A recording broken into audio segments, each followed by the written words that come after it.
Okay, if you're a California landlord, I need you to listen up because this is probably the most important update you're going to hear all year. We are diving into the 2026 legal landmines that could seriously cost you if you're not ready for them. And I'm not just being dramatic here.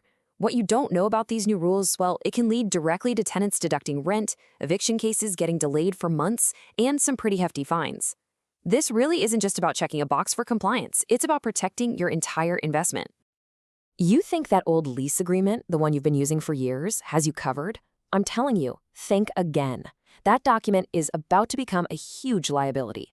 The state has fundamentally changed the rules, and your old template is now basically a legal trap. Now, here's the really crucial thing you have to get. This isn't one single, giant, scary law. No, it's a whole bunch of smaller changes that stack up on top of each other, creating like a perfect storm of liability for landlords. Just imagine this for a second. Your tenant legally withholding rent because of one tiny clause you missed, or an eviction getting stalled for 6 months straight, leaving you with zero income from that unit. These are the real-world consequences of not being prepared for 2026.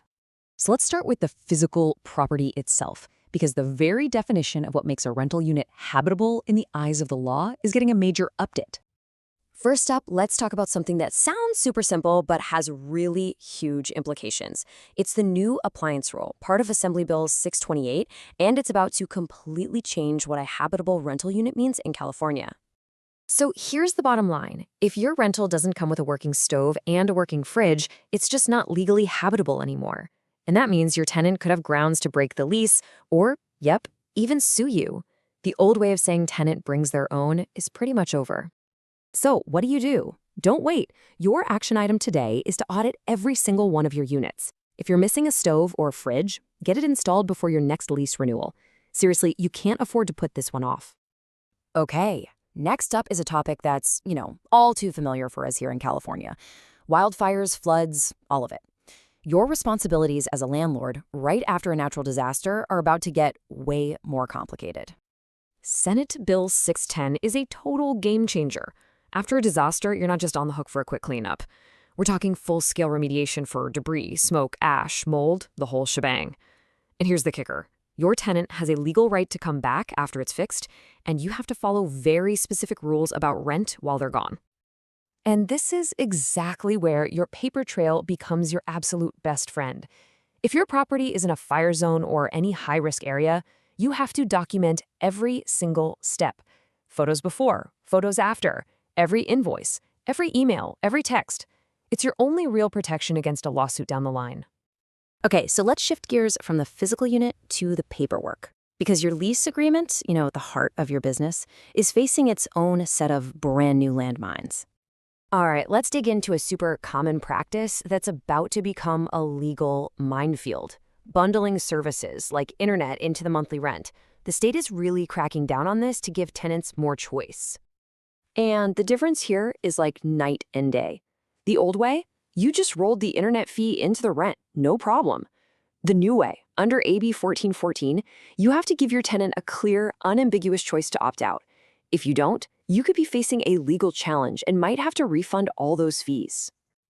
So here's your to-do list for this one.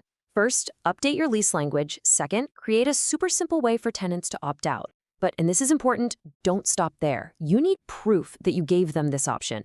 A signed form is great, but even an email with a read receipt can work. Without that proof, you're totally exposed. Let's move on to another paperwork trap. This one is all about how you give those legally required disclosures to your tenants.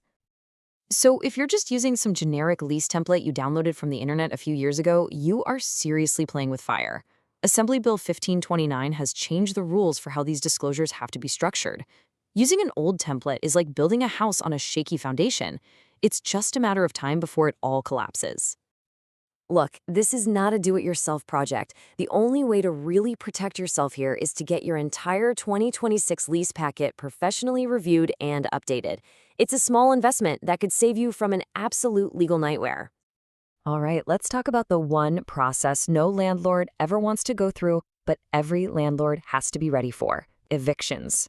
Because there's a powerful new tool that tenants can now use that could stop your entire case dead in its tracks.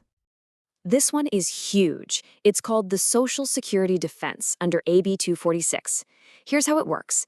If your tenant's Social Security benefits are delayed or cut, they can now use that as a defense to stop an eviction for non-payment. And if the court agrees, the case can be paused for up to 6 months. This means the days of a predictable, quick eviction timeline are basically over. You absolutely have to have a financial safety net.